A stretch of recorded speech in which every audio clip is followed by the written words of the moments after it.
Sometimes it's nice just to sit down, clear your mind, and relax for a minute. Don't worry, we're going to get to meditation, but today we're going to cover the last portion of your mind that has a part in creating negative emotions, and we're going to tie the big picture together. And that gets us that much closer to the fun stuff.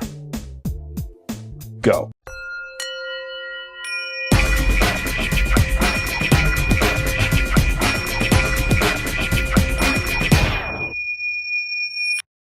Welcome to the I Am Podcast, where we answer all the questions about spirituality and inner peace that you ever wanted to ask, and where we learn the secrets of humanity and divinity through a better understanding of both. I am your host, Sean Webb.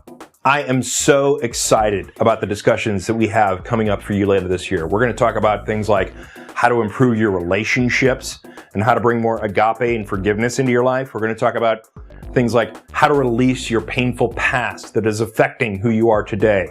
We're going to talk about how you're going to be able to remove negative influence and negative energy from your life forever. I can't wait.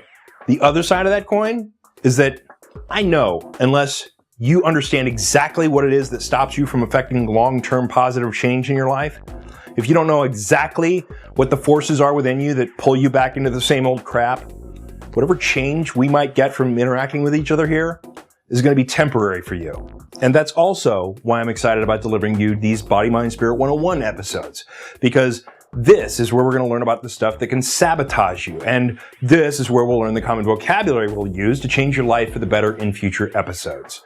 Now, some people are emailing right now to say this stuff is helping them now. That's awesome. And I thank you. I really appreciate you. But just know, this is nothing in comparison to when we start to explain how real life works based on our body, mind, spirit model and the understanding that it delivers for us. You guys are the first. You are the first people to be seeing this stuff.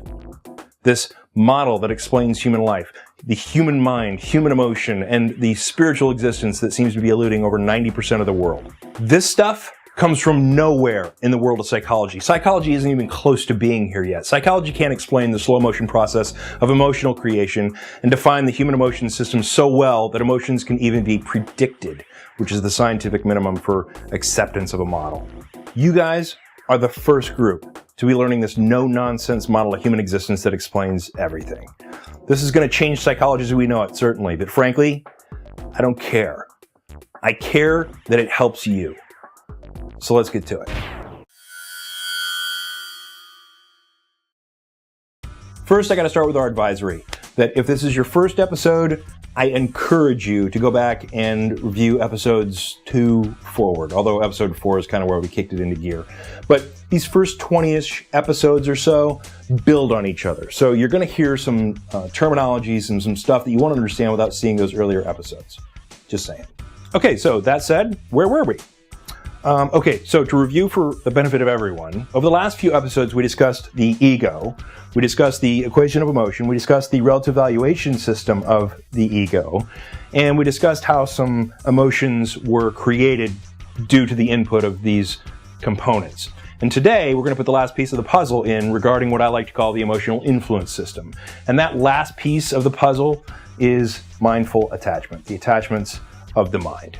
To review, the brain and the mind together, from a biological perspective, have the mission of understanding the world and your environment so that you as a human in a human body can figure out how to live longer, with figuring out what to eat, what not to eat, how close you can get to a bear, etc.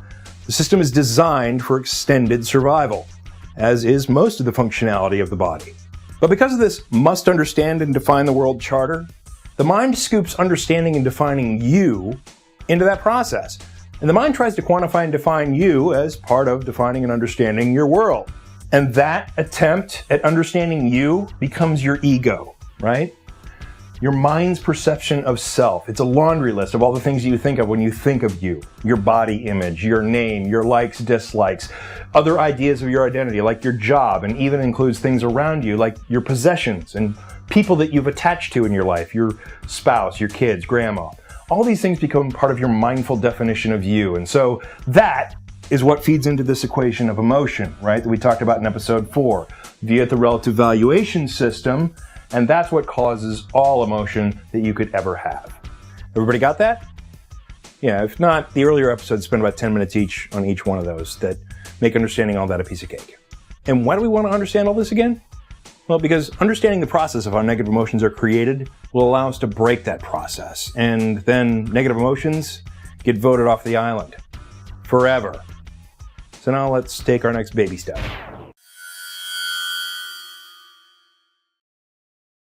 Okay, so these emotions out here have specific definitions that correlate with how these components here feed into the equation of emotion. For instance, we used anger as an example in the past, so we'll use it again today.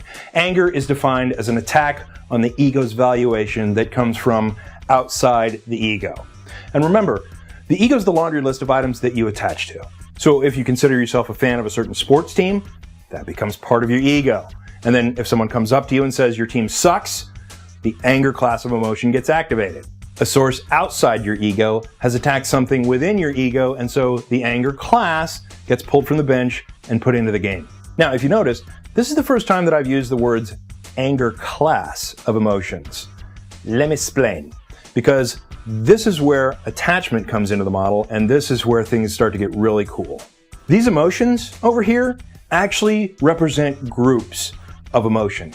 Anger has a number of emotions within its group, which are basically differing severities of anger, right? At the bottom of which is annoyance, which is an itty-bitty anger. And then frustration, and then anger, hate, rage, huge anger, right?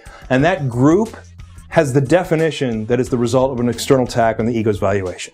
What determines which individual emotion in that group comes out is the level of attachment you have to the variables of the equation of emotion, okay? How much you're attached to whatever is causing the emotional reaction determines how powerful the reaction is. For instance, someone says your favorite sports team or your politics or your religion or whatever it is that you've attached to sucks, right? So let's go to the board. Okay, so someone attacks the valuation of something you're attached to. They say your team sucks, your politics sucks, or whatever. So if you have a low amount of attachment to your sports team or politics or whatever it is, that translates to a low power expectation or preference. So when that idea gets attacked, you experience a lower level emotion from the anger group. So in this case, you're not heavily attached to your politics or whatever it is, so maybe you just get a little annoyed. But if you have a higher power attachment to whatever is being devalued, and you consider that attachment as part of what makes up who you think you are, then a higher power emotion from the anger group is the result. This can result in real anger and even hate or rage. I mean, imagine someone attacking your child or one of your pets out of the blue. These are things that people are very attached to and increase the severity of emotion, right? I mean, you wouldn't be just annoyed if somebody slapped your kid. Similarly, moving over to the RP, reality as it's perceived, if you don't perceive much credibility in the source of the attack, let's say someone you don't lend a whole lot of credibility to is the one who says your whatever it is sucks. This lowers your attachment to that reality because you don't give it a whole lot of credibility. And so even if you're very attached to whatever it is, the attachment level is lower. You know what? Your baby is ugly. Yeah, well, you're an idiot wearing a stupid wig, so I don't really care what you think. And again, lower level attachment to the reality as perceived, so you feel a lower power emotion from the anger group, right? You're mildly annoyed at this joker, almost so much that you don't even feel it, but you do. Again, the characteristics of the relative valuation situation decide the emotion group, and the level of attachment decides which particular emotion within that group is the result. Let's take a sadness group example. Let's say grandma dies. Grandma is something or someone that your mind attaches to that becomes an extension of you. So grandma falls within the walls of the ego. Grandma dies. This devalues your ego from the inside. Your ego is now less than it was yesterday. And devaluation of the ego from within is the definition that enables the sadness group. If you knew grandma well and you loved her and you were very attached to her, you'll feel a deep sadness and you wind up crying throughout her entire funeral. But now let's say your grandma lived in another country and you never really knew her that well and you never got to interact with her, so your level of attachment was much less. The result is that the sadness is much less severe. Grandma died? Really? Oh, that's too bad. I wish I'd have gotten to know her better. Did she leave me any money? I know, over the line, I'm just joking, but you get the point. This egoic boundaries and valuation system determines which emotion group gets activated in any situation, and then the attachment level determines and pinpoints the exact variation of emotion in that group. So now, for the first time in the history of the world, there's a system that can explain every individual human emotion that can be experienced, and we can do it every time without exception. And understanding this system makes us one step closer to being able to break this system, which in turn will help us uncover our spiritual existence, because we're not really here to figure this out and make this work. We're here to uncover this. And sure, if we wanted to, from here, we could create a really complex equation that explained every individual emotion that's ever been identified. External evaluation of something outside the ego triggers the anger group with attachment level 1 equals the resulting emotion of annoyance, while attachment level X in that same situation equals rage. Fill in all the variations between attachment level 1 and attachment level X. Wow, did we just present the basics of a system that can explain every human emotion for the first time in the history of the world? Yeah, we did. But it's not that big of a deal. That kind of deep level analysis is not only boring, it's a waste of our time, because it's not our goal to get this thing to work properly, because in reality, it can't work properly. Psychologists are fighting a losing battle on that one. What they call healthy is way mentally ill on this model. Our goal is to break the emotional pain and suffering system altogether, and yes, it can be done. I've done it, I know other people who've done it, and you can do it too. It is possible to rid yourself of the stuff that causes pain and suffering and blocks you from being more spiritual. And it's going to help you improve your life. And then it's going to help you improve the lives of others, because I will not allow you to sit back on your ass and not help make a difference in other people's lives. That is not your destiny. Homework for this week. We're going to revisit our homework from episode 2, because I know you didn't do it at episode 2. But it's going to be a great exercise for what we've got upcoming in the next weeks. Get out a piece of paper, make 3 columns. Title one of those columns, I am, ... Title one of them, things I like. And title the last one, people that I love. Start with the I am column and fill it out with ideas of what defines you. Start the list with words, my body or my mind. Put down your name. Those are a great example of some common answers. Then fill out the rest of the paper as the column titles suggest. This is going to help us understand better when we're talking about the individual emotion definitions over the next few weeks. You're going to really see how your ego starts to influence the valuation system and how it creates your negative emotions. Then go download and listen to True Self, False Self by Franciscan priest Richard Rohr from audible.com. If you use our code and sign up for the 14-day free trial, you can get it for free. audibletrial.com/IamSpirituality. You'll love Audible. They have over 80,000 titles, and it's the safest way to read a book while driving. Have the author read it to you. How nice. audibletrial.com/IamSpirituality. Next week, we're going to discuss our first specific emotion group, regret. Now, it could have been any specific emotion group, but we're starting with regret because we got a great viewer email that's going to identify with a lot of you. You're going to learn about how to deal with things that have happened in your past that have been hard to let go of.